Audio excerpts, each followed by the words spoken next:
There's a lie that our culture is telling men that they are toxic. Now, I get that toxic masculinity, that whole thing, that's actually a real thing. Like, that word was written to describe a real behavior, which is bad. When men bully each other, when men think that they're better than women, when men, it's talking about a real thing. But what happened is the way that the buzzword was used, culturally, it created a signal to the rest of the world that men are bad.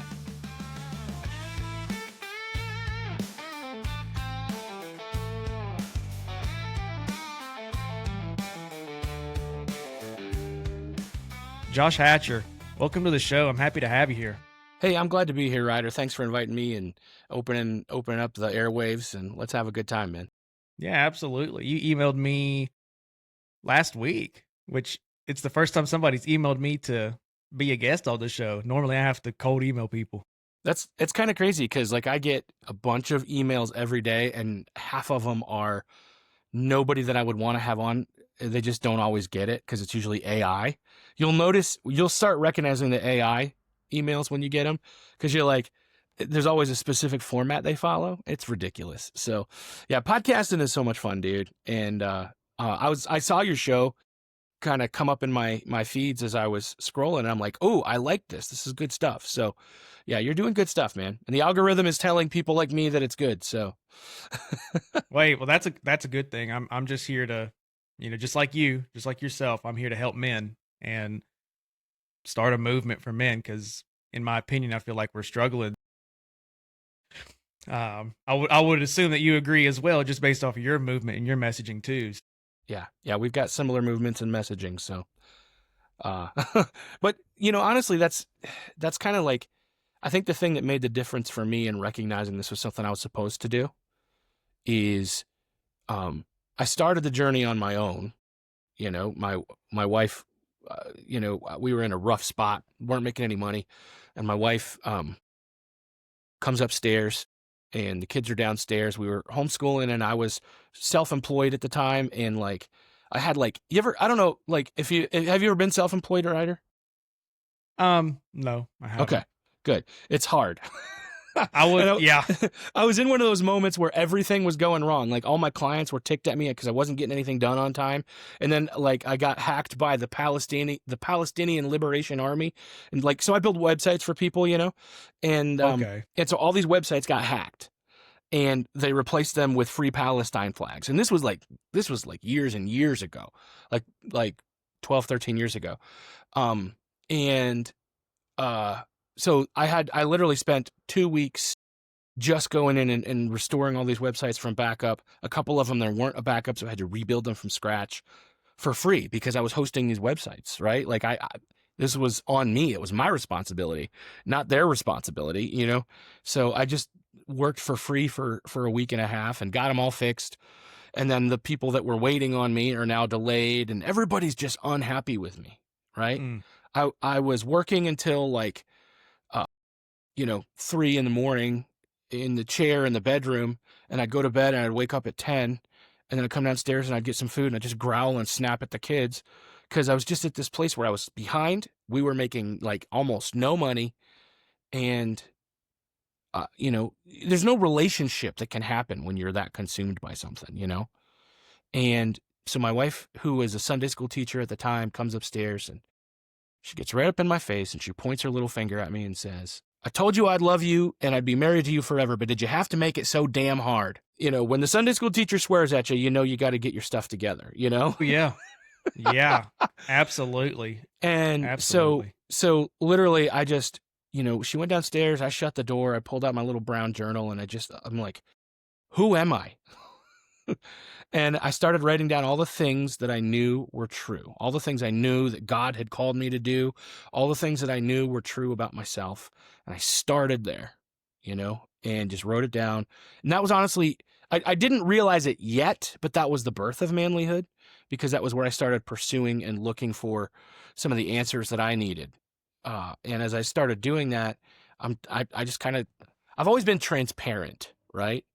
My wife is always reminding me that transparency does not equal vulnerability, and we could talk about that later. But I I've always been transparent. So what you see is what you get. I'm going to tell you what I'm going through and what I'm struggling with. And so, I let all my friends know, even then I had a men's group and I let them know what I'm going through. And I realized like a lot of them were going through the same, maybe not the same exact kind of things, but a lot of the same stuff in terms of how they felt, and so I kind of had that, I don't know how to describe it, maybe a call, but it wasn't like I heard God's voice say, Josh, thou shalt do this. It was more like, when you're done, and you're never going to arrive, but when you're a little further ahead and you have a little more sense and you have some things straightened out, you're going to start pulling your brothers along with you. And so I saw it clearly. I knew that was what I felt like, that was a call, right? And so that's kind of what started it. So I kind of just started blogging the things that I was learning and seeing. And, I had a really good dad who taught me a lot of really good stuff. Really, he was awesome. I miss him. And I tried to recognize that, there were a lot of guys that didn't have that good dad. And so I thought, if he spent all that time teaching my brother and I how to be a man, why don't I take some of that stuff that I've learned and share that with some of these other guys that need it? And that was kind of the stuff that kind of pulled it all together, I think. Yeah, I mean, that's an awesome testimony right there. I think we need to be hearing more of men's testimonies, more than just their story, right? We need the testimonies, because God calls us to be men, to be leaders, to be, and I just got done speaking with Ryan Mickler not too long ago. He kept emphasizing three things that have just like been burned into my brain at this point, which is men need to be bold, we need to be decisive, right? And we also need to be clear. So boldness, decisive, clarity. So that has just been burned into my brain. And there's scripture behind that as well. But God, I feel like God calls us men to be different things depending on where we're at in life. And it all starts with a testimony of what God has done for us whenever we were at our lowest points. And the Bible says the righteous man falls 7 times and then gets back up, right? Yeah, well, I've definitely fallen more than 7. Yeah. But I keep getting up. That's the whole thing, is to get up. And I think that's just what's the word here I'm looking for? I just believe that that's what God wants us to be, right? Is the kind of men who are strong enough to, get knocked down and then get back up. And like I said before already, it starts with our testimony. So thank you so much for sharing that little testimony with me. Yeah. Well, and the thing is, it's taken me a long time to kind of conquer a lot of it, I'm still struggling with stuff, man. I want to be careful how I say this, because I don't think you're supposed to brag about it. So it's not a brag. It's actually to make me look like a dork. But, I just spent a week fasting, and for me, that's a big deal. Like food, dude, that food is my drug. When I feel uncomfortable, when I feel sad, when I feel depressed, when I feel lonely, when I feel, horny, whatever it is I'm feeling, dude, I'm like, let me go get something sweet or something salty and crunchy, And so to spend a week and fight that, I'm like, dude, like the clarity, such a difference, and, and I'll do great for a while, but that's, if I look back, we talk about that testimony. I think this is a mistake that a lot of us make too, is look at everything God has brought me through. Right. And there's been a lot, dude. Like I was raised in a Christian home, but things weren't always perfect. And I had a lot of shame and a lot of guilt and a lot of brokenness that I've carried with me most of my life, and I'm watching that. I think a lot of us think of our testimony very linearly. Like I was a sinner and then I met Jesus and now I'm better. And that is true. But my testimony is a lot of ups and downs and a lot of moments where God's met me in that moment and said, okay, we've dealt with this stuff, right? Like you're forgiven, you're mine, you're my son. I've adopted you into my family. Now let's work on your attitude. Or now let's work on your addiction to porn. That was a hard one to work through. Because if you're not going to work on it, you're going to get exposed, Mm-hmm. And, now let's work on the cockiness and arrogance that you carry yourself, Yeah, I want you to be confident. I want you to be bold, but don't be a jerk, and God gently guides and pushes and shapes. And, it's me that brings in the shame. It's me that beats myself up. God lovingly corrects and guides. And sometimes it's firm, but if I'm honest, it's always loving, So I think that's part of when we talk about our testimonies that I think we have to share too, is it's like, it's ongoing, like in 20 years, we'll be having conversations about how God wrestled something else out of my hand that I wouldn't let go of, Yeah. So just to kind of piggyback on what you were saying there, I'm sure you're familiar with Zach Williams, right? Mhm. Okay, so you know his song "That'll Preach." Yeah. Yeah. So in that song, it's part of the main chorus, but or actually, it's the very first line in the main chorus, and it's "My whole life is a testimony." And I don't know why that made me think of that when you were saying that, but I was like, I guess that kind of makes sense, right? Because you like you were saying, you all of us do think of our testimonies in a linear fashion, but it's really our whole life. From all of our struggles leading up to when we find Jesus, right? and we just kind of talk about God's timing and everything with that, but it's just all the struggles that lead up to it, and it doesn't end there. I'm not going to go into big detail on this, but I'm in a pretty big battle in my life right now. I'm probably the biggest test up to this point, to be completely honest with you. And there's some things that I've prayed about. Strength, and these have been in my prayers. Strength, leadership, courage, right? Things of that nature. Well, he's answering those prayers not in the way that I thought he would. He is currently in the process of breaking me down and tearing down all these walls that I've put up. And he's going to start building me into the man that he's calling me to be. And it's a process. And it takes, good Lord, it's going to take the rest of my life. So just, and you were talking about, this keeps coming up right here. What you had just said about fasting. Fasting keeps coming up in my life. Mentions of it, scriptures about it, conversations with my friends about it, conversations with my mom about it. It keeps coming up. So my question to you for that is, when do we know it's a right time to fast? Well, it sounds to me like it's the right time to fast if it keeps coming up, because that's the thing I think people. So, I believe I don't know if you're familiar with John Eldredge. Wrote the book Wild at Heart. Has a fantastic podcast. John Eldredge. Let me John Eldredge. Keep talking. I'm going to write that down. What's that book called? Wild at Heart. It talks about a lot about masculinity and what it means to be a man. And this is something he had there's two most recent episodes of his podcast, at least while we're talking. I recognize it might be more before this airs, but he talks about he's talking with his son, and they're talking, and there's some premises that they say in this, and the first one is, God is always speaking to all people all the time. That's the first assumption that we have to make. And the second one is, we can seldom discern that in isolation, right?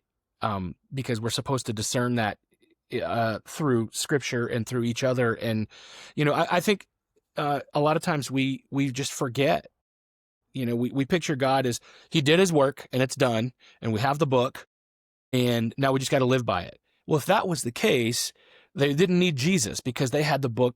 You know what I mean? Like we can't do it on our own. So God, I believe, he sent the Holy Spirit to speak to us, to guide us, to comfort us. Now, some people I recognize have some theological issues when you say, that God speaks to us. All I know is, I see that in Scripture. I see it all through the New Testament. I see God directing, God guiding, and I also see him confirming, right? So if you think God's speaking to you and you're hearing something, I'm like, man, this is really resonating, and sometimes God speaks out loud in an audible voice. I heard that one time in my entire life, once. He said, if you don't quit looking at porn and lying to your wife about it, I'm going to kill you. So I'm like, yep, whatever you say, God. Sometimes he speaks that way. And sometimes he speaks, when I was getting ready to, I met this girl and I love her and I want to marry her. I know this is what I want, but it didn't make sense. We were still in school, like nothing, all the conventional wisdom was kind of buttoned up against what my heart was feeling, right? And so I'm like, okay, I want to make sure that I'm getting this right. So I open up my Bible and, play Bible roulette. I don't recommend this, but that's what I did. Close my eyes, pick a verse. He who finds a wife finds a good thing. Okay, come on. You're going to have to confirm that again. And 5 times in a row, it was, it's better to marry than to burn with lust, or may the wife of your youth, or blessed is the wife of your youth, and may her breast satisfy you always. It was 5 times in a row. That's too coincidental to be coincidence. Yeah. Right? That's how God works.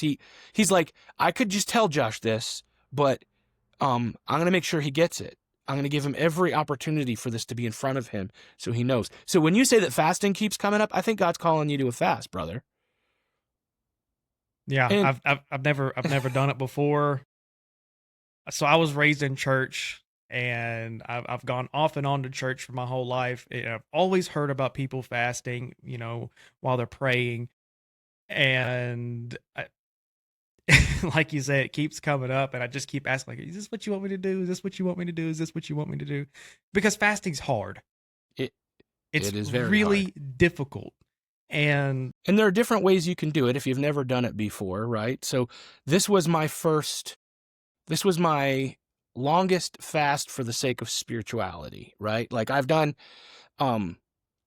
like 3 days with just liquids, and on the 3rd day I'm ready to eat somebody. I'm like, don't talk to me the wrong way or I'll eat you, like that's just the way it goes. And then, I've done, I did 21 days where I had to lose a bunch of weight to get a surgery. And look, I told you, man, food's my problem. I'm heavy. And for them to do the surgery, I had to lose weight. So I did 21 days with just, clear liquids and protein shakes. And dude, that was the hardest thing I ever did like that. I've done harder things in my life, but I've been through harder things in my life. That was the hardest thing like that I've done. But it wasn't really a spiritual fast. It was a physical fast for a specific purpose. And I couldn't handle it if I did it. There's no way I could, I don't think I could have done it yet. I wasn't ready. And so that's what I did this time. I had, protein shakes and broth and water and coffee. I wasn't ready to give up the coffee yet, but that's what I did for a week. And it was hard, dude. It was hard. But I also I've been intentionally about the spiritual aspect of it. I've really been digging in lately. I basically I used, this is ridiculous. And I some people look at me like, what? You did that? But what I did is I loaded a ChatGPT thing with several sermons and podcast episodes I've listened to lately that are pointing in the direction that I know God's leading me, right? So I'm taking all this stuff and throwing it in there. And then I knew that there were some spiritual practices that I wanted to do in terms of like how to read scripture or how to pray and things like that. I wanted some guidance, because if I could just go about it, I wanted a little bit of guidance as I worked through this. So I put it all in there, and then I asked the ChatGPT to ask me questions about the areas of my life I feel stuck. This is not how everybody needs to do it. This is just telling you what I'm just coming off the heels of this. Today's day 14 of this plan, and the last half of it has been fasting. So I said, I want you to ask me all these questions. And so they went deep, like talked about childhood trauma. It talked about mindsets and attitudes and grief, things I'm feeling sad. It asked me a bunch of questions. So I typed all the answers in. I plugged that all into ChatGPT and said, make me a 14-day plan with a morning, afternoon, and evening scripture reading and guided prayer, following these principles, right? Because I don't want AI determining how I'm supposed to pray, right? But I'm asking it to follow these principles to give me a little bit of a quote unquote formula, right? And then I did that. I took that, and I had 14 days. And so there's religion, which is structured a structured system of belief, and there is a relationship. I didn't want to do this as a religion, right? I wanted to do this to have a personal, intimate relationship with the Father, right? And with the Holy Spirit, and have time with him, hear from him, see breakthroughs with him. But I needed a little bit of structure to get there. Which for me, I grew up in more of a tradition where they don't like any kind of structure like that. You know what I mean? They have their own tradition and structures. But so this for me was outside of my box, outside of my comfort zone a little bit, to just have, some principles and guidance. And again, I take it, and then I also then put human intelligence and spiritual intelligence on it. And I look through the plan. I'm like, I'm not going to do that. That's not right. That's not following what I'm looking for, or it didn't quite understand. But I got a good, just a system to walk through. And it was journal entries too. I'm supposed to write down certain things at different times. And so the past 14 days have been like intense. The main reason I did it now is because I know God is calling me to do more and to go deeper with the work I'm doing at Manlyhood. There are men who are stuck, who need help. I can't lead them if I'm stuck and I need help. You can't lead someone where you haven't gone. So if I'm here and I'm supposed to be shepherding and guiding and leading the men that God has entrusted me, how can I do that if I haven't gone to the places? They need somebody to lead them through and out. And I don't even know what's on the other side because I haven't been there. And so that's what the past 14 days have been for me, is just digging in deep. And, like the one day, like it'll have you read a psalm that's a lament, and then I had to write a lament for the situation again. And I'm going through, I got some grief over a certain situation with one of my kids. It's painful. It's difficult.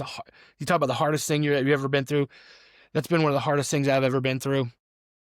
And so just to write that out, and I'm writing it out, and I realize, oh, this is why it's bothering me this bad, because I feel shame about it. I feel wrong about it. So all of that to say, that was a whole big long answer to address what you were saying. If you think God is calling you to fast and it keeps coming up, that's how he typically speaks. He shows you, you read his word, anything God's saying to you ever. If you hear that whisper, if you hear that feeling in your heart, you hear some preacher telling you, all of it has to be weighed according to what the Bible says. That determines what's true and what's not. Always. But like that doesn't tell you what job you should take, right? It doesn't tell you which girl you should marry. I mean, it gives you some direction, so you know which ones not to marry based off of scripture, baby. But it doesn't tell you everything you need to know. That's because it's meant to be in a relationship with your heavenly Father who's going to guide you every step of the way. And man, I'm telling you what, your fasting could be, spend a little time praying, thinking about it. I would recommend, if you've never done it before, maybe do like a 3-day just to get started. You could do a week.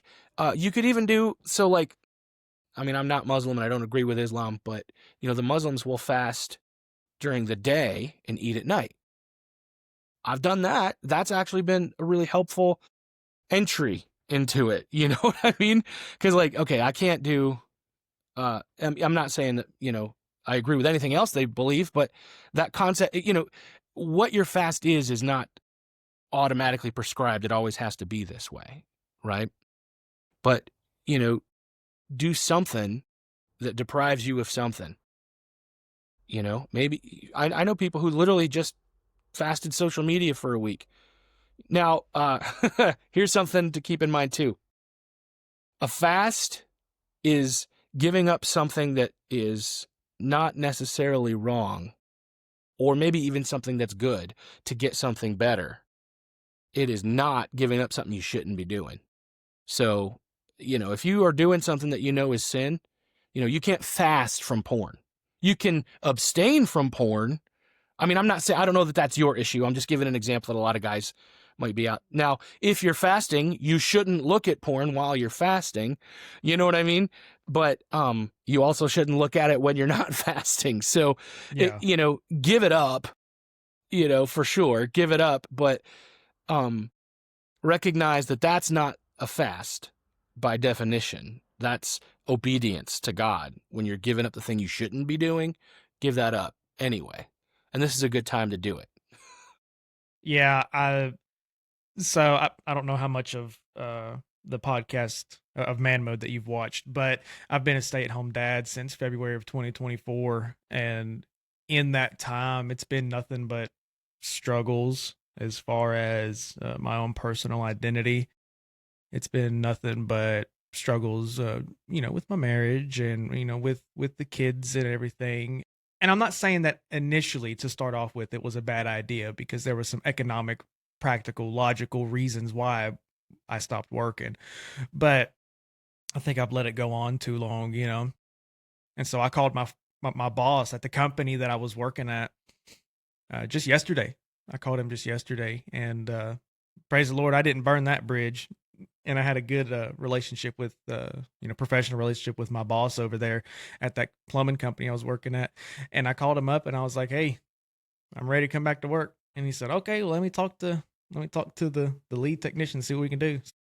Hopefully I hear back from him soon and I can get back to work and doing the things I'm supposed to be doing, because in the Bible, it says that the man is to provide and the man is to lead.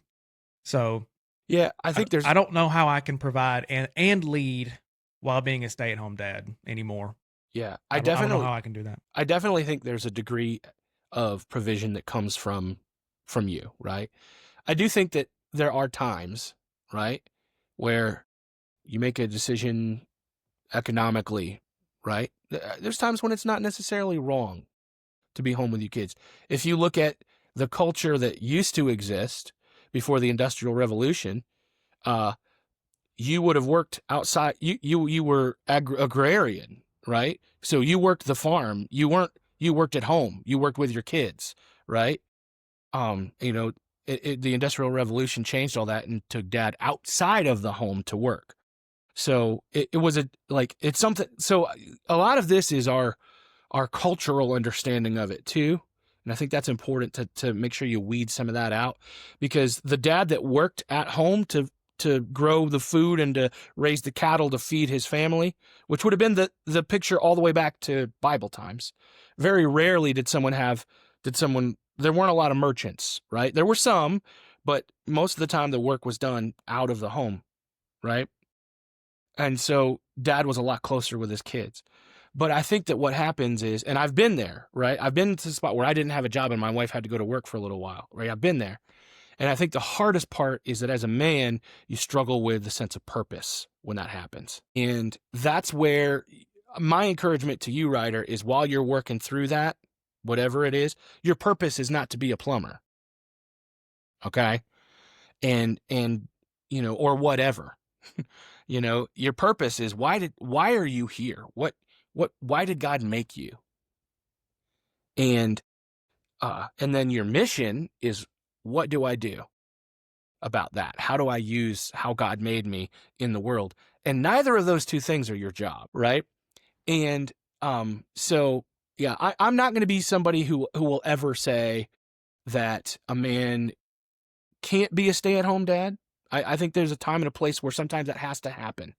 But I think that when that has to happen, you've got to be grounded in your purpose, so that if you got to go to work or if you've got to stay home or whatever that looks like, you're always going to be working, right?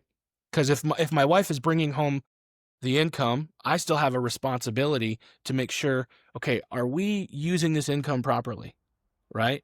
Am I making sure that I'm supporting, I think provision, the other thing that's important here to remember is provision, the provider in your family isn't Ryder and it isn't your wife.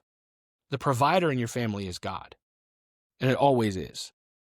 And this is an area that I might, disagree with some other men on, but I think because what happens, Lord forbid, if there is no work anywhere? That's happened. I mean, not throughout my life of raising kids. They're all grown now. There were times when I could not find work, and so my job was looking for work. You know what I mean? And making sure that in whatever way needed, provision got to my family. Yeah. But I think you almost have to see yourself as a channel, right? You're like the pipe coming into the house, bringing the provision in and making sure that it goes where it needs to go. And understanding your purpose and taking the time to actually, why did God make Ryder? Because, that, like, who are you and what are you here to do? What is the reason you exist? And when you understand that, then your mission and what am I here to do makes a lot more sense, because then what am I here to do? Part of that is making sure that my family is provided for, which I think is a better way to say it than to say I am the provider of my family.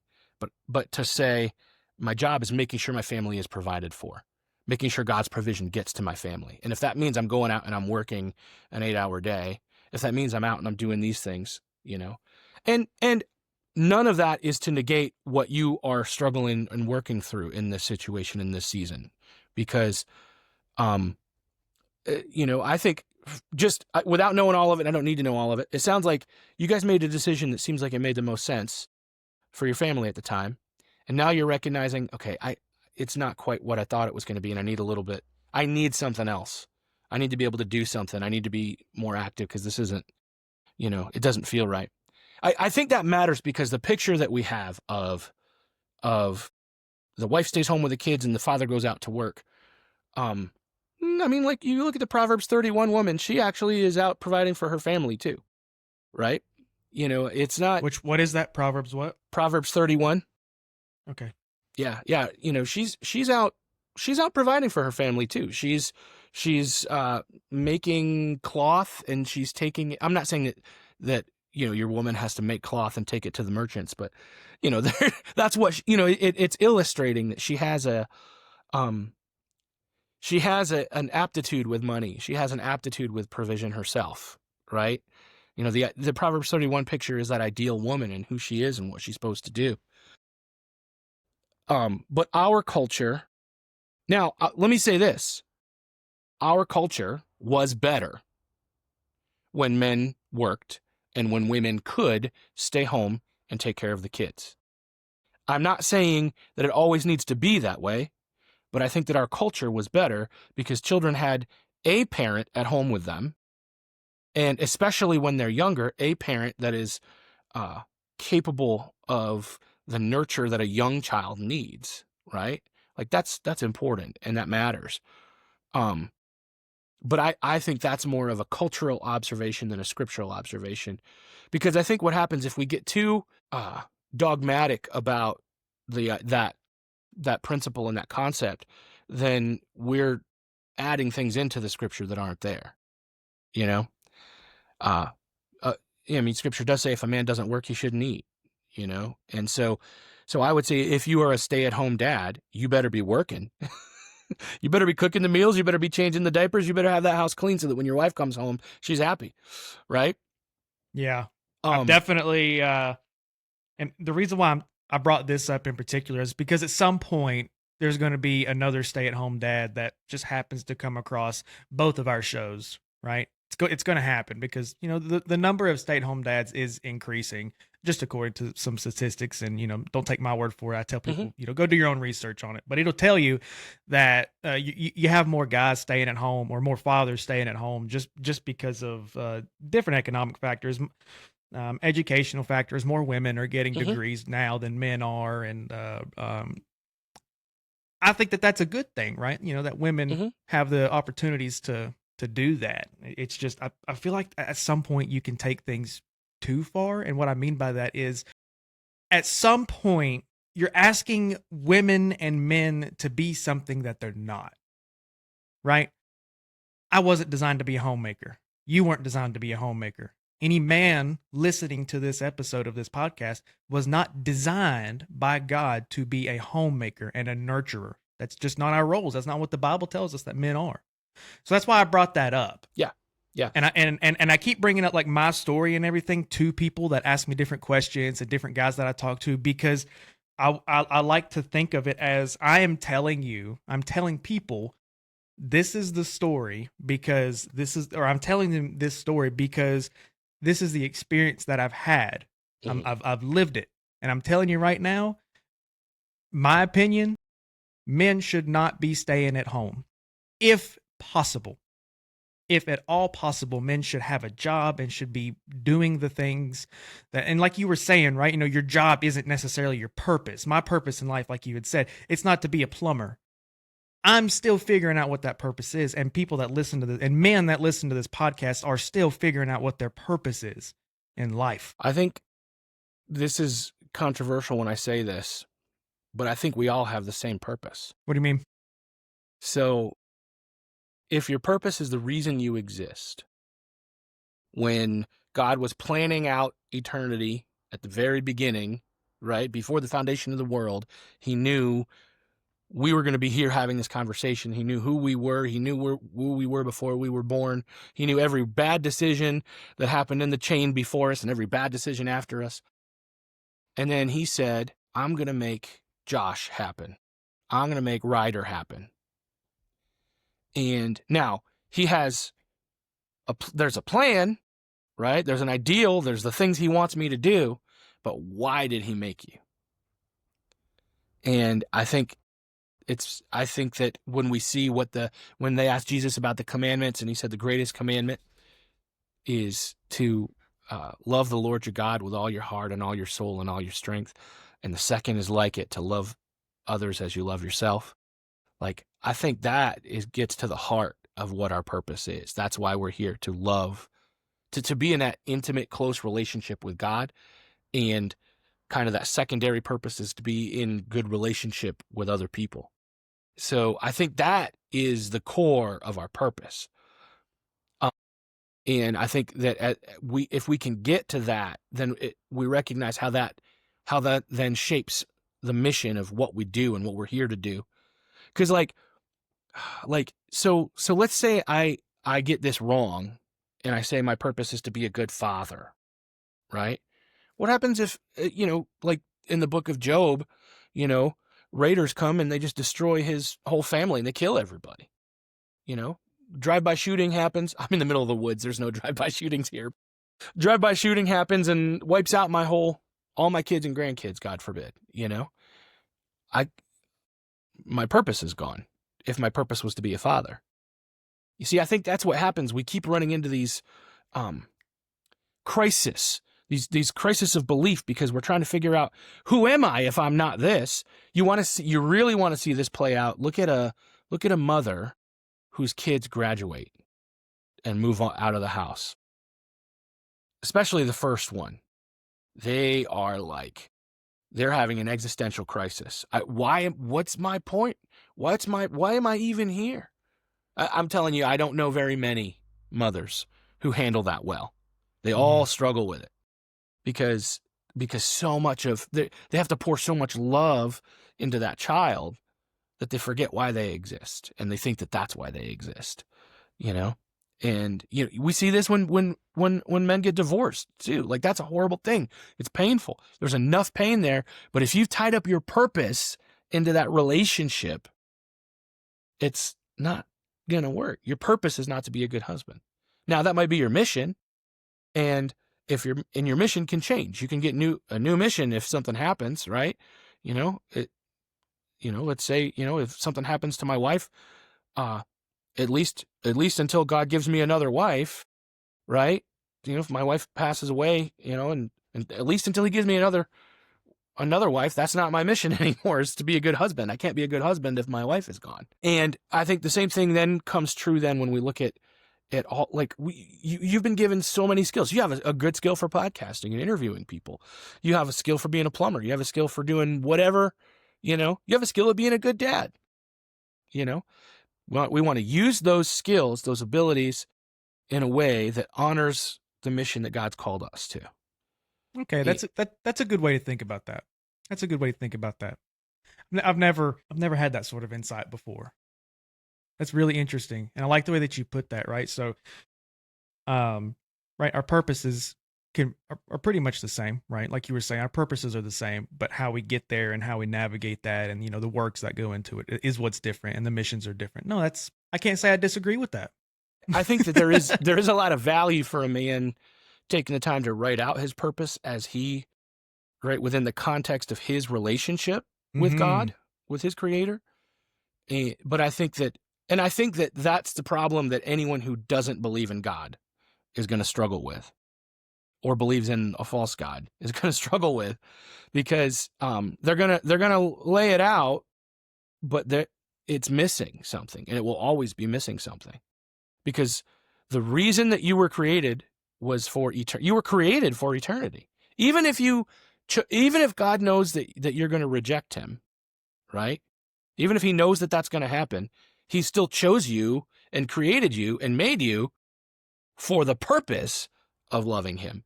It's just that you're not going to. I mean, we could get into the whole free will predestination debate, and that's we're not even going to go there. But I think that the reason you exist is to bring glory and honor to God who loves you. It's for that relationship. And you can either choose to live against that purpose, or you can choose to work with that purpose. Yeah. That's a really good way to put that. In relation to that, so what are some of the most dangerous lies that you see young men believing right now? Oh, there's a lot. I mean, our culture is telling men that and they're all reacting to the same lies a little bit differently, right? There's like there's lies out there that are telling people that they need to be, whatever you can do, whatever you want to do. I mean, that's like a Blues Clues song, right? I don't know if you grew up with Blues Clues, but you can do anything that you wanna do. Do, do, do, do, do. But the truth is, you can't. You can't be a woman, no matter how hard you try. You can't. I can sing, but if you can't sing, right? I have no pitch. Some people have no pitch. So you might be able to learn a few things. It might make you a better singer, but some of us have a talent that has been written into us, and some of us don't. There's talent and there's skill, but there's only so much skill you can get if you don't have the gene, right? I can never be a black man. I can't. So you can't do whatever you want to do. It's just not true.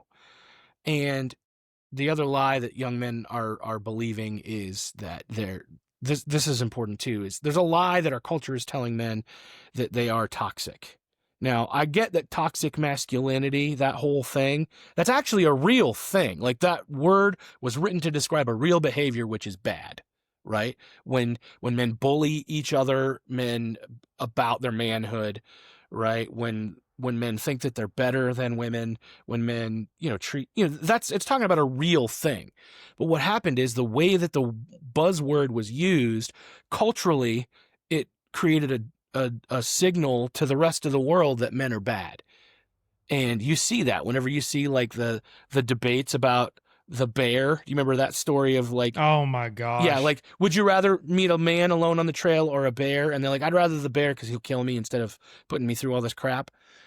Unfortunately, bad men or bad males, I don't want to call them men because I think at the core of being a man, there is virtue, right? So bad males, bad adult males have lived according to their appetites in such a way that they no longer control themselves, which comes from lies they believe, right?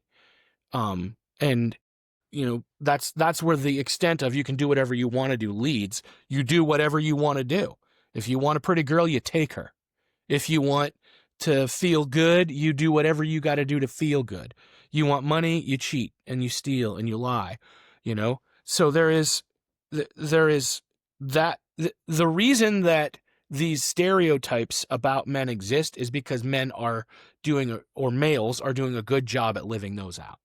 And that's not good. And we need to do better at making ourselves the example for those around us.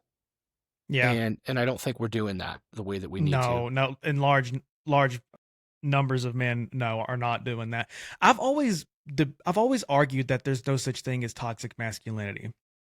And what I mean by that is, right, especially when you think about the biblical side of it, right? If you're a truly masculine man and you're doing the things that are required of you, right, that your family needs of you, that society needs of you, that God says you should be, then you're just a masculine man, right? So I think that there's masculinity and and that's it. When people say toxic masculinity, I'm sorry. That's not masculine. Right. I think right. they're wrong, because that's Yeah. little boys playing at a grown man's game. Right. Trust Yeah. me, I've lived that. Yeah. And I've been I guilty of agree that, with and you. several men have been guilty of that too. People that men that I've talked to.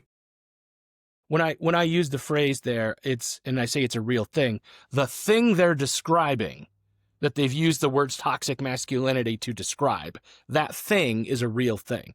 That bad attitude, that game that they're playing that you're talking about, that's a real thing. I don't think that the phrase describes it very well. And That's what I was saying. yeah, That's what I was saying. Yeah, that's the problem we have, is because, like, what they did with that phrase is then they, like if you tried to if you referred to someone who was being manly, right? They're being noble, they're being virtuous, they're being good, they're being strong. If you refer to them as masculine, now after, 10 years of the word toxic masculinity, we're hearing, what we're hearing is that they're toxic. Mm-hmm. Yes. Toxic is toxic, and it has nothing to do with gender. When it's applied to masculinity, right, it's a thing, but I don't, it's not a masculine behavior to be toxic. It's not a masculine behavior to treat women badly and to disrespect them and to rape women or to bully men who are different than me. Dude, like, like, and that's the thing. Like, people think, oh, you manlyhood, you're a big tough woman. Dude, like I have a lot of guys that are in my circle that are close. Some of them are a little bit, I don't want to use the word effeminate, right? But they're not all, butchy. You know what I mean? Some of them are a little softer. Some of them might be intellectually disabled. Some of them might, manhood and masculinity looks different from one man to the next. Just because the little guy who likes to part his hair, a certain way and doesn't grow a beard and wears skinny jeans, it doesn't make him less of a man, than the oil rig guy who comes in all stained in oil and smells like, smells like he hasn't bathed in weeks. You know what I mean? Like I don't think anybody's saying that. I mean, some people are and they shouldn't, but I think that the virtue of what makes a man is his one. I mean, to be a man, you gotta be genetically male, and to be a man, you're an adult male. Now, I will say that I understand why our culture has put 18 as the age of adulthood, but I know some young teenagers, right, who live more manly, live with more manhood and masculinity in them than men who've been men their whole lives. So I think when we say an adult male, I mean, let's say post puberty, right? So you're physically an adult, and then it's about virtue. It really is. It's about virtue and doing the right thing. It's about responsibility. It's about leadership. It's about character and integrity. It's about work. Like you said, like whether you are a stay-at-home dad for a season, right? You're going to do the best darn job at that because that's virtuous. Whatever it is that your job is that's in front of you, you tackle it like it matters. That virtue is what makes a man a man. Yeah. Are these the things that inspired you to start Manlihood and build your community around that? Are these the things that led to it? Yeah. So I started by blogging, right? And I wrote a whole bunch of blog posts when we first started, before it became a podcast and all of that. And I kept noticing, and I didn't know where I was going with it, and I kept noticing, like, oh, there's a lot of, so we're talking about this principle, and then we're talking about what it means for a few weeks or whatever. And then I kind of put it all together, and I started writing it, taking those blog posts and filling them out and writing them into a book. So the book Manlihood, the 12 Virtues of Masculinity, is really, it's based off of that concept of what does it take to be a man. And I identified 12 of them. I think there may be more virtues, but that's kind of where it came from, was just me exploring, like, what characteristics do I see in a man that's a good man? So yeah, you've written How many books have you written? Too many. Too many. You've got a new book coming out. You emailed me about this. You got a new book coming out. I do. It's called Fight Like Hell, a journal for men who won't back down. And so what I did is I took 30 days of concepts and kind of like have you read like I call it a meditation, right? You can look at it as a devotional. It's accessible for men who aren't Christian, but I do talk about God in there. If you're wanting to go deep in your faith, that's not the point of this. My brain is working on one of those, but it's not out yet, right? That might be my next project, is taking this concept and going deeper in your faith. But it doesn't mean that it's bad for you if you're not deep in your faith. It's just that that's not what the book is about. But you have a meditation where you stop and you reflect and think about a concept like endurance, and you have some you'll read, it's short, because I know that we have short attention spans and we're busy. And then it'll ask you 3 questions, and you should take the time and actually write out the answers in your journal and actually answer those questions. Because if we take that time and explore these and then how they apply to our life, like, I believe that what comes out of it is we come out of it with a resilience and with an attitude that's like, I'm going to fight like hell. Now, I know a lot of people get mad at me when I say that, like, are you swearing? No, I'm not swearing when I say fight like hell. I am saying hell is fighting against you. Hell is using every opportunity, every force in the power that it has to destroy you. And we have to say, I'm going to rise up to match that, and I'm going to fight back. And so that's kind of my concept there. And I mean, really, it should say like fight like heaven, you know what I mean? But hell sounds cooler, so maybe it is a little bit swearing. I don't know, but but it's just that idea that, like, I'm not going to let it take me down. When I was a kid, I got in fights a lot, and I don't think my parents knew how much I had to fight. I was bullied pretty bad, and 8th grade was like the culmination where things started to change. It's when I met Jesus and my whole life changed. But 8th grade, I was just fighting constantly. And one of the things I always remember, my dad taught me how to fight, how to defend myself. He just didn't know that I had to do it as much as I did. But one of the things he told me, he's like, look, if you're in a fight, you don't back down. Like fighting is not boxing. If someone attacks you and is, hurting you, you fight. You grab nuts and you twist them off. You stick your finger in their eye sockets. You claw, you bite, you dig, you fight. Because it's not a boxing match. If you're going to fight, you're going to fight like a wildcat, because you're fighting for your life. If someone's attacking you, you fight until they stop fighting, and you do whatever it takes to protect yourself. And and that was something I kind of always carried with me. And I mean, I haven't been in a fight since 11th grade. After 8th grade, any fights I got in were to protect somebody else. You know what I mean? But I haven't been in a fight in forever. But I recognize that life itself is a fight. And the enemy is not flesh and blood. The enemy is the forces of hell. It's the devil, it's demons, it's entropy, right? Which is the curse, right? I mean, I think people look at the curse and they think, well, that curse is what God put on us and wants us. No, the curse is that's what Jesus came to do, was to break that, to give us freedom from that curse. So when entropy and all of the things in the universe are breaking down, you fight like hell. When you're tempted to do things you shouldn't, you fight like hell.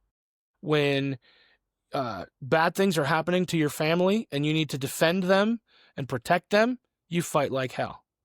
And that's kind of the concept, I think, that inspired the book, and kind of what I wanted to encourage men to do, is to recognize that, like, in us and out of us are those forces at work. I mean, I don't think that a Christian can have a demon in him, but I think that we can have brokenness in us, and that same brokenness needs to be fought against and repaired. Yeah, I've always been led to believe, just based off of my upbringing, and several guys that I've talked to as well that have similar belief systems and similar upbringings. if you're, truly with Christ and you're truly doing the things that you're supposed to be doing as a good Christian. A lot of us fall short, by the way, right? We all fall short of the glory. But I don't think that if you're, close with Christ and you have that relationship, I don't think a demon or those evil forces can necessarily inhabit and control your life, right? That doesn't mean they're not attacking, but that's the whole point, right? You were talking about fight. I think that's the biggest way that we can fight, especially in today's world, right? I keep bringing up the Charlie Kirk assassination, and I do that for a reason. It's not so much the act of the assassination, which in and of itself is awful, but I think the bigger issue in that particular scenario was the response, was the people celebrating, right? Yeah, But that's just evil. the complete lack of humanity. And now, granted, it's always been this way, but I think that particular event, and like a lot of the violence leading up to it, but that particular event put it front and center for the world to see. And I mean, front and center. It's still like the number one talked about issue right now. It is literally good versus evil. It is that black and white. You're either going to pick the side of good or you're going to pick the side of evil. And I think that we have to spend time with God and read our Bibles and as far as, like men's responsibility, men need to band together. Men need to, we need to be in, like our own brotherhoods where God is front and center of all that. What would you say? Do you think that we should be forming brotherhoods? Yeah, definitely. Let me go back a little bit and then I'll touch on that. So if I don't come back to brotherhood, bring me back to that because I have thoughts on that. So on the Charlie Kirk thing, when you say it's good versus evil, this is an important, very important distinction to make because what we don't want to do is live like them, right? Right. Because one side believed that Charlie Kirk was a Nazi and was evil and then shot a bullet through his neck, right? Because they're missing the point of what the good versus evil is. The dude that did it is not evil, any more evil than me. The dude that did it is a man who gave in to the evil, the man who allowed evil to the same with like that dude that shot up those kids at the Catholic school. Like, I mean, I could say he's evil because what he did was evil. I'm not trying to say that, but like, where did that come from? That's demonic. Yes. Like there's an outside influence that has crept in. Like, we have to recognize that our enemy is not that poor, misguided young man who made a series of really bad choices, right? That's the evil is not that. The evil is what was whispering in his ear. Yes. Thank you for clarifying that. Yeah, and I want to clarify it because when Paul says that we wrestle not against flesh and blood, but against the rulers and principalities and forces of darkness, and I don't have that all memorized, but I know, you know what I mean, that whole concept, because we have to recognize who our true enemy is, because what they have done is they say, all white people, white Christian men are evil. You know what I mean? Like, they're all fascists and they're all Nazis, and like, no. And we have to make sure we don't play that same game and be like, all those stupid liberal transvestite, the evil is the forces of hell coming against them and deceiving them. Because I know that I would never go in and shoot up a Catholic school full of children. I know that I would never do that. But I do know that I am a string of bad decisions away from doing really bad things. And I know some really good men who made a bad decision and then made another bad decision and then made another bad decision. And before you know it, they're doing evil. They're doing evil. Yeah. And I think that matters because that's where we have to be on guard about the influences that we bring into our life, about even the things we say, right? We're supposed to guard our tongue. We guard our heart because out of it flows all of life. So like, what we put into our head and like what we allow to shape us, like our response to the Charlie Kirk shooting as Christian men, when we say we're going to fight, we're not saying we're going to go punch a bunch of Antifa thugs in the face. Although if they come after me and I have to take them down, I will. But right? You know what I'm saying? I'm not going to I punch know a bunch exactly what you're saying. I'm not going to punch a bunch of trannies in the penis, but if I have to, I will. You know, that doesn't solve the problem, because the problem is, like, you want to fight like hell, you raise your kids and you take them to church, right? You treat your wife well. You honor her. You respect her. You look out for the kids in your neighborhood, and you make sure that they have a safe place and a safe place to go to all the time, that they can come talk to you about anything. You know, that's how you fight like hell. You stand up and you say, this thing is wrong, but I care about you. Like, I think that's where too much of what's happened in the political sphere. This isn't a political issue, but it's partly political, because Charlie Kirk was also political, right? I think he was a Christian first, but I think because he took a political side, which I tend to agree with, but because he took a political side on things, it's become a political debate. Let's not do what they're doing, which is to lump everybody in to say, you know, like the Trump derangement syndrome nonsense. I'm not a big Trump fan. I voted for him. Not a big fan, right? But you get to the place where everything Orange Man said bad. Like, come on. Look, Barack Obama said things I like. I disagree with him fundamentally politically, but sometimes he was right. You know, I think that's what we have to get to, that place where we look at someone's humanity and we tell the truth, is that if this person says something true, that thing they said is true, right? And he's not the enemy. Barack Obama isn't the enemy. You know, Joe Biden wasn't the enemy. He wasn't a great president. He was barely there, but he wasn't the enemy. You know, on the flip side, Donald Trump isn't the enemy. And I think that's what we've allowed to happen, is we've allowed ourselves to get so convoluted and perverted, and we're just retaliating, right? Like, you see that happening. Like, this person came against conservatives, so now conservatives are going to come against them. None of us are thinking about what's going to happen in 4, 8, 12 years, 16 years from now, right? Like the people that get on social media and they react poorly about the Charlie Kirk assassination. Yeah. They shouldn't do that. But if I'm going to fight to cancel them and get them kicked out of their jobs, don't you remember when they just did that to us on our side? Right? They're going to do it even harder in 4 to 6 to 8 years. Like, we either believe in freedom of speech or we don't. Those people are saying horrible speech. The consequence for that is that we call them out on it. And if they work for me, I can fire them, right? But I feel like this cancel culture response is just escalating and escalating and escalating. And I don't think that's not what I think I mean when I say we're going to fight. Like, when we're going to fight, like, so what? They think something stupid, you know? Does that person, you know, do they know Jesus? And what conversations can I have to point them in that direction? Do I get on my knees and I pray for that person? Because that's what Scripture says to do to our enemies. We pray for them and we bless them. You want to talk about having balls, having testicular fortitude, try praying for somebody you hate. See what happens. That's tough. That's tough. I'm really glad that you clarified that. And I think you knew what I meant, but I'm glad that you clarified that for the audience, because I've never been one to incite violence or nothing like that. Yeah, but no, you're absolutely correct. The whole good versus evil, it's not flesh, right? It's the spiritual forces here at work.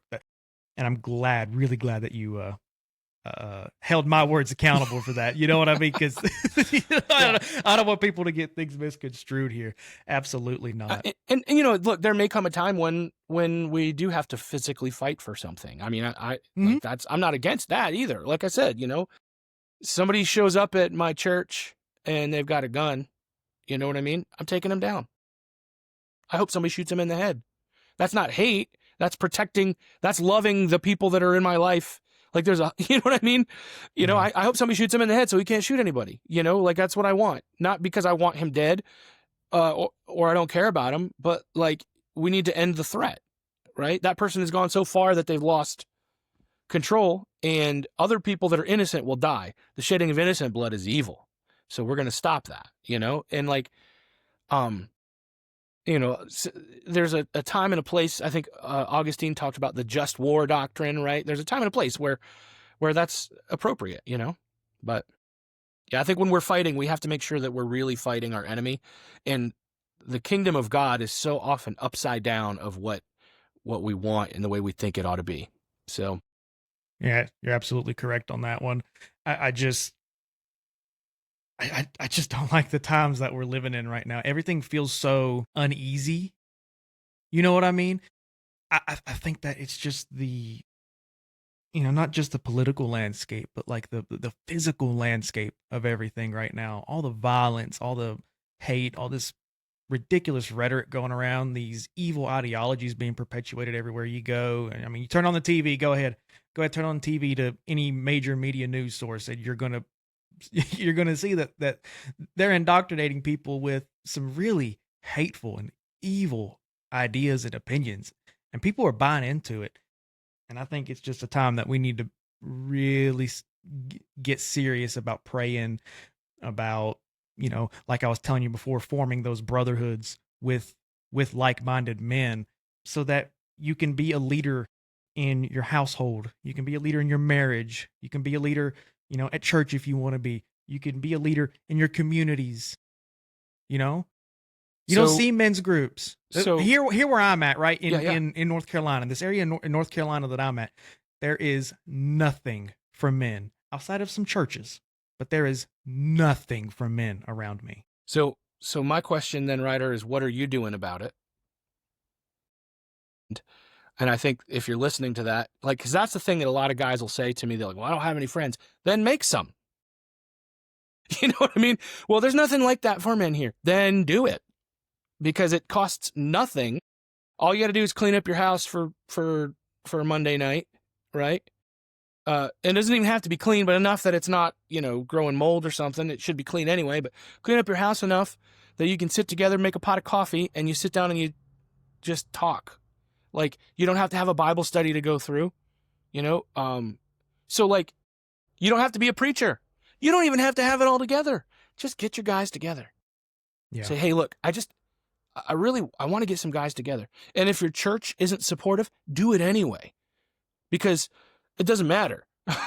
The church is not supposed to tell you how to live your life entirely. The church is supposed to be us. It's not supposed to be an organization that has a 501c3 status, that has a building, that, it can be that, and the church can work through that, but those things are all tools. The church is us as believers getting together and worshiping God together and learning and growing and doing the principles and the mission of the church together. And so, you and I are both believers, so this is church. 2 or 3 are gathered in my name, and there I am in their midst, so this is church. But get your guys, are there guys that in your community that you know? Yes and no. So here's what I'm doing, and it's going to go back to something that you said earlier, right? And it goes back to being a leader. You had mentioned something along the lines of, how can you be a leader if you've never been through it, right? Mm-hmm. Well, up to this point, guys like me, we haven't been through a lot of these things. However, what you said there was really important, right? Even if you don't have it all together, even if you're going through the battle of your life, right? Let's say your marriage is on the brink. And when I mean on the brink, I mean it's literally just a small breeze away from being just completely toppled over. I think that whenever you form brotherhoods of men, I think that helps encourage each other, and it helps hold each other accountable, right? Even for the leader of the group. The whole purpose is to hold each other accountable. That's what I do with the Iron Council. Are you familiar with Ryan Mickler's? Mm-hmm. Yeah. So I joined the Iron Council a couple of weeks ago, and it's been great. It's a group of awesome men. But to answer your question as to like what I'm doing, I am formulating the framework for building this, because it's like I've said already, I don't want any of this to be my way necessarily. I want it to be God's way. I want God to lead everything that I do. This podcast, my marriage, the way that I parent, right? The way that I'm a father, the way that I work, all of it, every single bit of it. This men's group that I'm in the process of forming, I want it to be done right. So I'm letting God's will be done with it, essentially. Now, there's a lot of discernment that you have to do with that. And anybody listening to this, you have to be able to discern, right, like what's going on in your head and what you want and what God is telling you to do, right? That's why you pray. That's why, like we were talking about fasting. Mhm. You know what I mean? Yeah, for So, sure. And it also um, helps to have the brothers around so that they can help guide that too. Because I can't tell you how many times in that circle, one of those guys says, "Hey, did you ever think about this?" Right? So when you're trying to discern God's will, a lot of times it's coming from around. Yeah, I think that if you're listening to this and you don't have a group of guys that you're meeting with regularly, start meeting with them. And you don't necessarily even have to have a leader. I mean, you could lead in terms of getting it together, and then just read the Bible, and then ask your we like to use, if you're familiar with the Discovery Bible Study, it's just a framework. You don't have to have a pastor or a leader, right? It's just we're going to read it, and then we're going to say, what does this teach me about God? What does this teach me about people? What should I start or stop doing in light of reading this? And then we'll make a statement, like that's an I will statement that someone can hold you accountable to the next week. So I will stop smoking, or I'm going to start praying every week or something. You know what I mean? Like from that perspective. It's super simple because it doesn't require, now as it grows, its need for leadership grows, right? Its need for, if you start it, and if you have that burden to start it, maybe God is saying that he wants you to be a leader, and so he does want you to go first. He does want to mature you because those guys will need leadership, but it doesn't have to have that to start. So yeah. just a thought, just something to think about and let it simmer, Yeah, it is. And one thing that I want to add before I move on to my next question for you Mm-hmm. is I think men need to understand that these connections and that these friendships that you're going to make in order to do these kinds of things may come from the most unexpected places. And let me tell you exactly what I mean by that. This is an example that just happened to me yesterday evening. I went to a restaurant about 10-15 minutes down the road from me to meet my ex-wife and her new boyfriend, which is going to be in my oldest son's life. So I have one child with my ex-wife. I was really nervous getting there and going to meet this guy, right? Because obviously, it's going to be another dude Mm-hmm. in my 8-year-old's life. That's a big thing for a dad and for my son. I really hit it off with this guy. Now, if you would have told me, right, 7-8 years ago that I'd be meeting my ex-wife's boyfriend, who's going to be in my son's life, who's going to be an influence on his life, if you would have told me that I would end up hitting it off with this guy, and we would have had a really good conversation, looking each other in the eyes as men, I would have said you're absolutely crazy. What are you taking? What medicine are you taking? And think of We're actually Sorry. we're going to the shooting range here in the next week or two. That's always fun. That's the kind of stuff that you can do whenever you form brotherhoods, and it can come from the most unexpected places, right? You don't have to just meet and talk, right? Like go do stuff, if it's something as simple as like a pickup basketball game every now and again, or if it's something like going to the shooting ranges, if it's something like doing something for your community, right? Some kind of community service, helping the elderly lady in the neighborhood whose house might need a little bit of work, or picking up your neighborhood, picking up a street or something. Like, you do those kinds of things, right? You're setting the example as men, as we're supposed to, right? Yeah, think about the difference it's going to make for your son to have two men who actually care how he turns out. Yeah. Two men working together, getting along, not backbiting each other, which means that, he does something you don't like, which could happen, probably will happen. You go to him and you work it out. Like that's going to make all the difference in the world, because you're choosing that, because you're saying, I want the best for my son. So we're going to make it work. I'm going to support this guy. Even if I don't like him, but I don't agree with everything, let's work together to make life better for my son.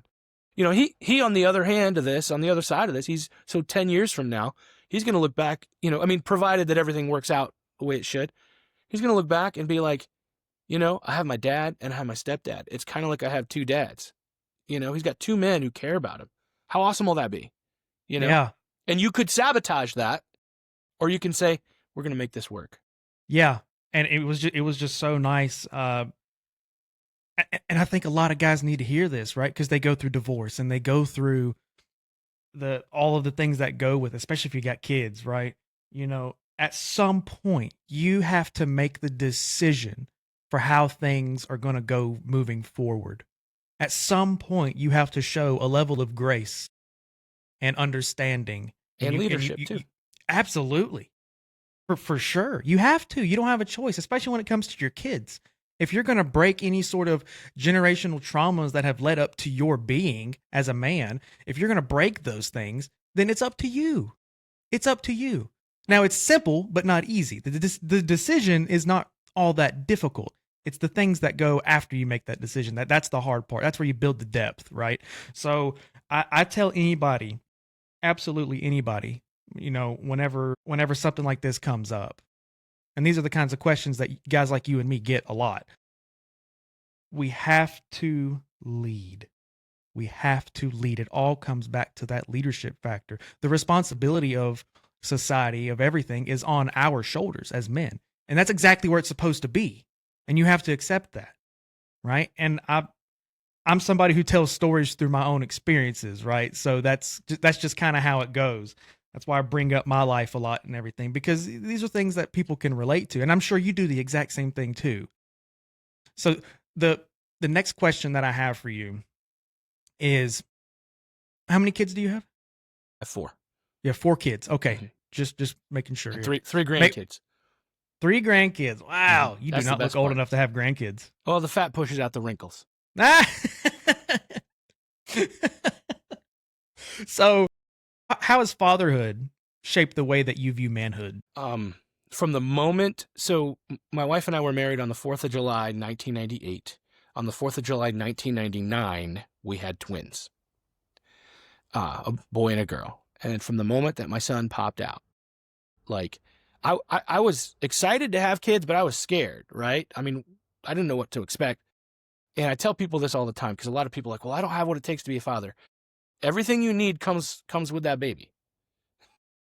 Like, that baby pops out and you're like, oh, it's almost like, I can't even describe it other than to say it's almost like this weight just drops on your shoulder. It's a beautiful, it's like a weighted blanket. Have you ever had, you know, where they have like the ceramic balls in there? It's just like, it's comforting, but it's heavy. Mm-hmm. It's a little scary, but there's like, it almost dropped. I don't, maybe that's not everybody's experience. That's what it was like for me, right? You know, I went from having no kids to having 2 kids, you know? But I think, you know, as I was raising my kids, looking back, I say this a lot. There's a lot of things I would do differently. I would do a lot of things very differently. I have a lot of regret. I still think I did a pretty good job, but I have a lot of regret. As I see my adult children struggling with things and knowing I know why they're struggling with that, you know, and some of them have struggled with some pretty bad things and been in bad situations. You know, I don't want to tell their stories. That's not the time and the place for that. But, you know, they've been through some stuff, and some of that is where I failed. And some of that is where they made their own choice, right? But you still feel the failure anyway. But I can say that, like, when you're a father, there is a responsibility and a weight on you where, you know, they're watching everything you do. And when you don't think they're watching, they're watching. I think there's you know, this might sound a little, you know, woo-woo, but I do think there's, you know, you talked about generational trauma. You know, if you haven't worked through your stuff, your kids are going to have to work through it. Yeah. Because you literally are transferring your trauma that was transferred to you, was probably transferred to your father, and you're just transmitting it to them. And now they've got to work through it. So that there's a weight to it. So I would encourage you, if you don't have kids, start working through your stuff. If you do have kids, start working through your stuff. Because if you don't deal with your crap, it'll deal with you. That's one of the kind of mottos I live by. If you don't deal with your crap will deal with you. And your kids will deal with it too. And so I think that matters, and that's something that we really need to, like I think when my father-in-law died, not a good man, when he died, he had a friend go to the apartment before his kids could come over to get rid of all the bad stuff so they wouldn't find it, right? Don't live your life that way. If you got bad stuff in your life, they're going to find it. And I'd rather deal with it now so that they can see, one of the things my dad would tell me, especially after he got cancer and he was on, kind of on his way out. I mean, I was a grown man. My older two, I think, were in college at the time. But he's on his way out, and he started thinking about his own mortality. I don't think he realized he was going to die, but he was thinking about, oh, it could happen. He loved Jesus, right? That was important. But he said to me several times before he lost his voice, because he wanted to make sure I heard it, was, I'm not a good man. I've done a lot of bad things. But Jesus is helping me through it. Jesus is making the difference. And I think that's, you need to be, I raised my kids in such a way, I think, where I didn't like to show them weakness. I mean, dude, you got 4 kids under 5 running around. You know what I mean? It takes order and discipline and strength. You got to be loud. And I think in the process, I don't think I really let them see when I was struggling, when I was hurting, and how I worked through things. And I think as a result, they didn't learn how to do some of that for themselves. So now they're learning it, and now they're calling and they're asking me questions, which is good. But yeah, there's a lot about being a man that I've learned on the job, so to speak. Yeah. I think as dads, we do the absolute best that we can. And there's going to be a lot of situations that we just don't get it right. I used to joke with, we just don't get it right, and my encouragement for you is to, and maybe you have, maybe you haven't, it's not my business, but I pray that you can forgive yourself of that. Yeah, that was actually yourself of that stuff. Some of the stuff I've been working through this past week is recognizing how much shame I've carried in my life. And that shame actually goes as, you feel the shame in the moment, right? And I'm starting to recognize that shame has deep roots. So the past couple weeks has been me starting to work through some of that. But something that you just said, and I'll just tell my side of it. I always used to say this. My kids told me later that they didn't like it and they wish I didn't say it, but they also recognize now that they have kids that it's true. I used to say all the time, look, I'm just going to do the best I can. I'll let therapy sort you out later. Oh man. But it's but that's Josh's way of dealing with everything with humor, which isn't always healthy. So, but there's also truth to it too. And it's just, that's what you can do. You can do the best you can, and they'll get it figured out. They might have to learn the hard way. They might have to, go through some really bad stuff, and they'll figure it out. Yeah. All my kids are figuring it out now. That's good. That's really good. I'm glad that you had your dad when you were growing up. I am, because that's not a common theme. Did you have yours? Physically, no. So my parents split whenever I was like 3 or 4, and Mama raised me by herself. I'm an only child. Dad stayed in the Army, and he did the best he could, but he chose the Army, and he battles with himself with that. So there's half of him that's like, I did the right thing, because at the time when your mama and I split, I wasn't where I needed to be a good dad and everything, and I had to go through a bunch of things and build my career and my life the way that it needed to be built so that I could be what you needed me to be. But at the same time, he said, well, could I have gotten out of the military after that contract, after that first contract that I did, or second or third contract, whatever, but could I have finished out my contract and got out, and then really dove into something else as far as professionally speaking, that way I could be closer to you? Yeah, I could have, but I didn't. And now the relationship with my dad now is, oh man, what I always think back to whenever I was going through my divorce. this is separation and divorce. I was drinking real heavy and all this other stuff. I didn't have any money. I was wasting it all on alcohol. If it wasn't for my dad, there's a good chance I would not be here talking to you, just based off of his support, honestly. So, we talk about a lot of the things we talk about on this show, and I'm sure on your show too, is that, a lot of men feel stuck in life right now, right? They just feel stuck. They don't have any direction. They don't know what to do. What do you suggest is the first step that he should take if they're feeling that? Well, if you don't believe in God, start asking questions. That's the first step you should take. Because you act like you believe him. Pretend to believe him and just see what happens. I know that sounds like a baloney answer, but just try it. Just try it. The Bible says, taste and see that he is good. So just take a taste and see what comes up.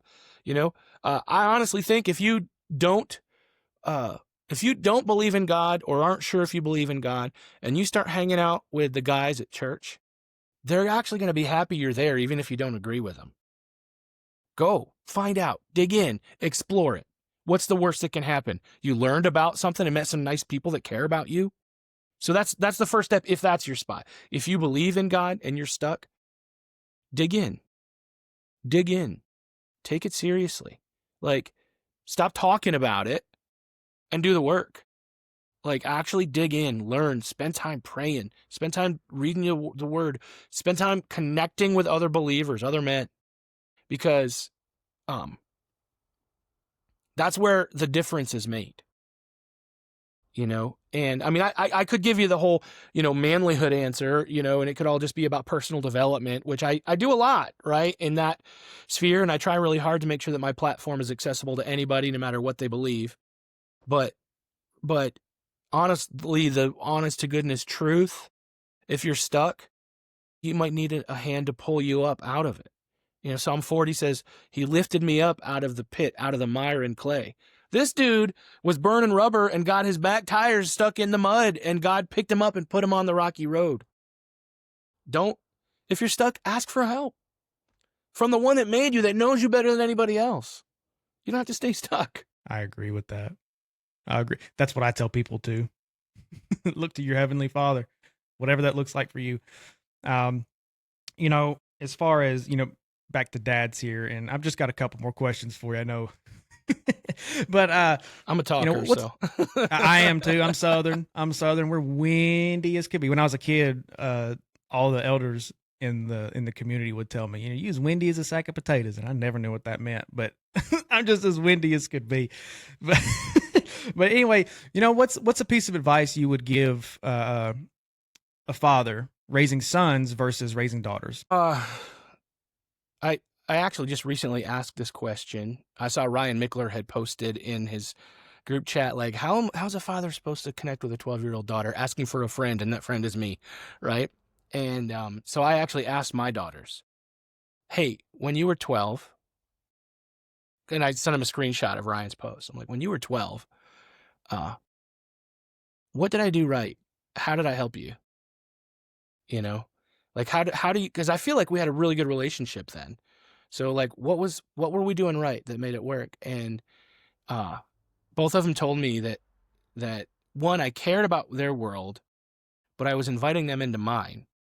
If I we were raising rabbits and chickens for meat, and my older daughter was out helping me butcher and prepare and pluck the chickens and stuff like that, and I invited her into my world, and she will always remember that she has a love for gardening and growing food and all of that stuff, because we did that together, and I invited her into my world. My youngest daughter, I was doing a lot of home improvement projects, so I'd take her to the hardware store. She loved the hardware store, and she loved building. And the problem was, after I introduced her to that and I had her helping me, making stuff, now I can never find my tools because she's always building stuff, I'm like, even now, she'll be like, Dad, can I borrow your sander? I'm like, are you going to bring it back this time? Because I think it's still at your house. I don't think you need to borrow it. You still have my sander, and, we'd find a place and a way to have adventure. And honestly, it's the same with boys and girls in terms of care about their world, learn about the things they care about, and find something in common that you have. If you don't have something in common, make something in common. Have an adventure. You know, there is a difference between boys and girls, but it's not always the things you might expect that is the difference between them. But I think that when I raised the boys, you know, there like I said, there are lots of things I would do differently.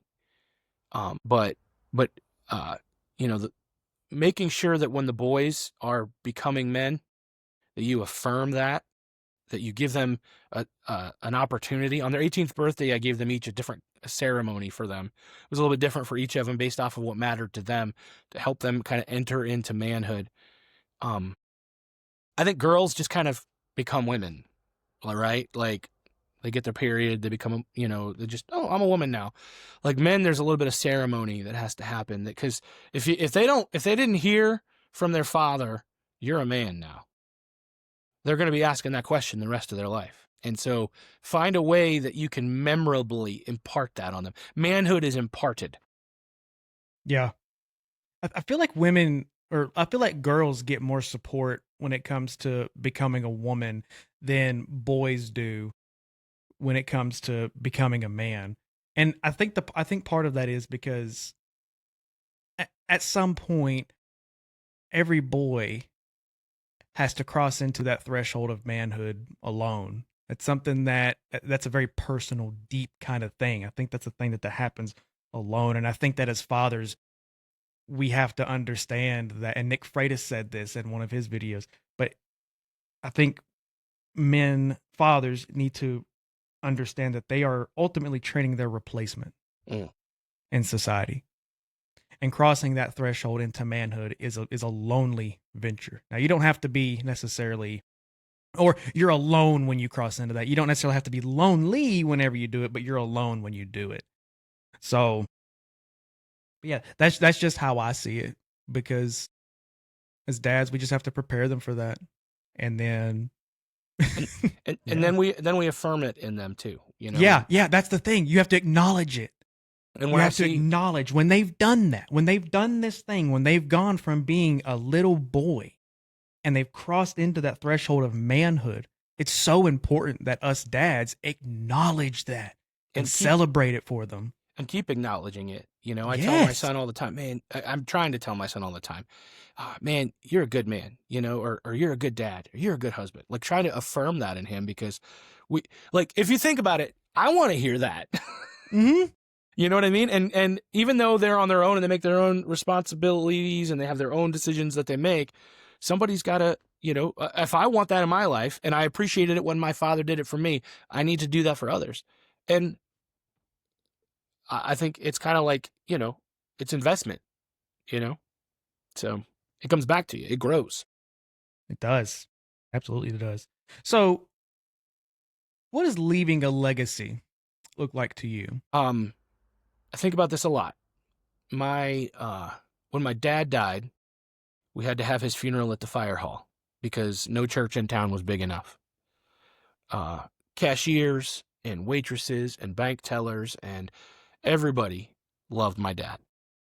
Everybody knew him. Everybody had a story. You know, when we were struggling, he slipped me $20, you know, and said, here, buy some milk and bread for the kids. Back when $20 could buy milk and bread for the kids. You know, which was like 4 years ago. He said, you know, they just had story after story after story of how he would brighten their day. He was kind. It wasn't always nice. You know, there was a story about some guy that went in the little general store that he would have coffee in with the old guys every morning. This guy showed up and he was having a psychotic episode or something, was just off, and he was getting to the place where it became a threat. Dad walked over to him, took his arm, twisted it behind him, applied pressure, not so much that it hurt, but it could have hurt if he put on it anymore, and walked him outside and talked to him for half an hour to calm him down and get him on the right track. You know, that wasn't nice. I mean, he was kind, but he wasn't always nice. So I look at that and all those stories that were told after my father passed away. And, you know, my wife just said this recently. She said that, you know, you you're not building a resume. You're building a eulogy. And, you know, a lot of times when I do these podcast episodes, I'm in my studio and I've got 2 skulls over here and a cow skull over here. And people are like, why you got skulls? Aren't those demonic? No, your skull is inside your head, and it's what you'll look like about 20 years after you die, because that's where we're all going. You know, for me, it's that reminder. I like to wear skulls on my shirt sometimes. You know, it's a reminder that death is coming for all of us. And if you're not living with that in mind, you know, are they going to tell stories about you in 3 generations? I don't know much about my great-great-great-great-grandfather. I don't know much about him at all, because there's no stories about him. I don't know if he was a good man or a bad man. Now, I do know about my great-grandfather, and I know stories about him, and I know good and bad about him. You know, live in such a way that there are stories to last. And if you're not having adventure, if you're not living in kindness, you know, that's how you leave a legacy. You make a difference, and you set an example for everybody around you. And be a character. My goodness, find something to laugh about. People will remember how you made them feel. Did you brighten their day? Did you have a good joke? Did you propel them on to goodness and greatness? Or are you just going to be forgotten about in 3 generations? Is that one of the reasons why you write books?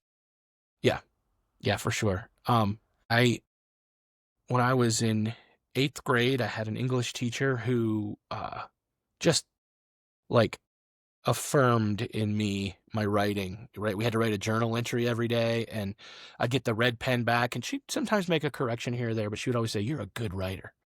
And so, like, that was just something I always knew I would do. I'd write poetry, and I'd write, you know, essays and that kind of stuff. I have a fiction book. The whole book's written in here, but every time I try to write it out, I can't write it. So maybe someday. But you know, your words. Same thing with the podcast. I hope that you know, I hope sometimes part of me hopes, you know, that Russia sets off an EMP blast and we lose everything and have to go back to Little House on the Prairie days. Part of me hopes for that, but part of me hopes that all this work that I've done will carry on, and that my great-grandkids will learn the lessons that I'm teaching on my podcast, that they'll watch. Yeah. They'll watch and see, hey, that's my great-grandfather. See the difference he's made. See all these lessons he's taught that his father taught him, and they get to learn about my father through my stories and so that's definitely, I hope that I can leave something behind that has lasting value. Yeah. I like that. I like that a lot. I will say the preacher that I grew up under, old-fashioned West Texas preacher, he would always say this. He would say, only one life, it'll soon be past, but only what's done for Christ will last. And so, you know, when you hear that almost every Sunday for 20 years, you know, it kind of digs in. And so, you know, honestly, the legacy that I leave, I want them to know, oh, Josh was kind, and Josh loved, and Josh was funny, and Josh told stories. But I also want them to know all of that. I want all of that to point people to the fact that Jesus loves you and cares about you and has a plan and a purpose for your life, and can take the hardest, nastiest, most perverted and evil person, and he can change him and make him better. So that's what I hope my legacy is that in everything that it points you to that. Yeah. I'm in agreement with that. Absolutely. And it's really cool that you brought up your 8th grade English teacher.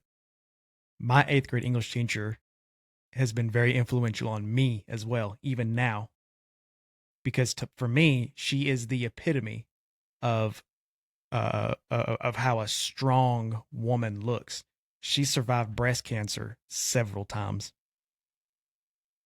And every single time that she has been re-diagnosed with it, she'll make a post on Facebook about it. Not for attention. She says something, and she says words a little bit differently every time, but she says something along the lines of, Lord, I don't know why this keeps happening, and it hurts, but I praise you anyways, because I know that whatever is on the other side of this for me is better than anything that I could imagine. And I just see her go through that and go through that. And the way that she taught us in 8th grade as well was really cool too. The way she, she taught the books and everything. And that was actually where I read my first chapter book, believe it or not, like actually read it, was To Kill a Mockingbird.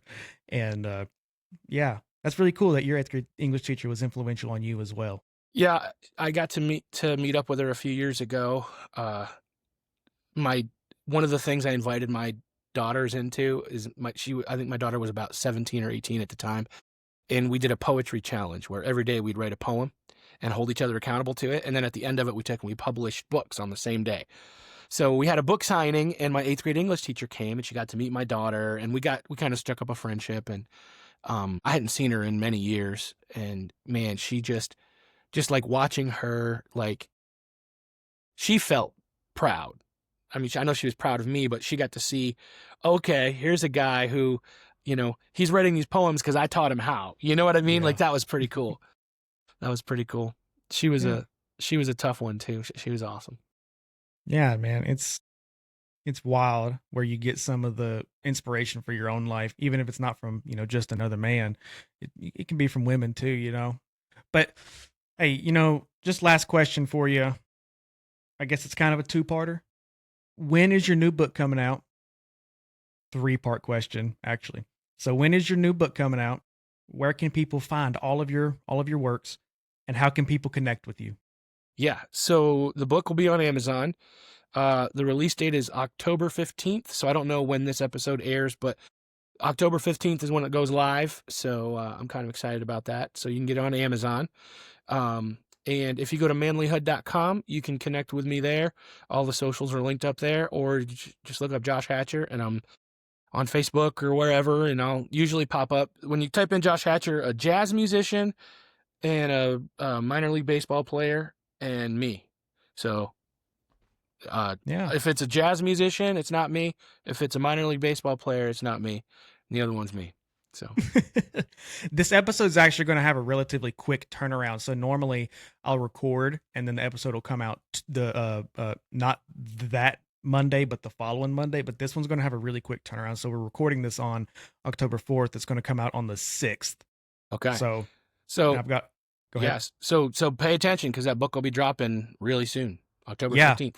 Yeah, October 15th. That is a Wednesday, October 15th. So, yeah, I'm definitely going to be on the lookout for that. I'm looking for more books to read. Have you read Ryan Michler's book, Sovereignty? Have you read that one? Yeah. Sovereignty is a good book. I'm in the middle of reading that one, and I'm reading it slow on purpose so that I can really understand. I'm a fast reader, and I have pretty good reading comprehension, but I really want to take the time to read this slow, and I want to start understanding a lot of different things. And, a lot of people I talk to, they're the same way.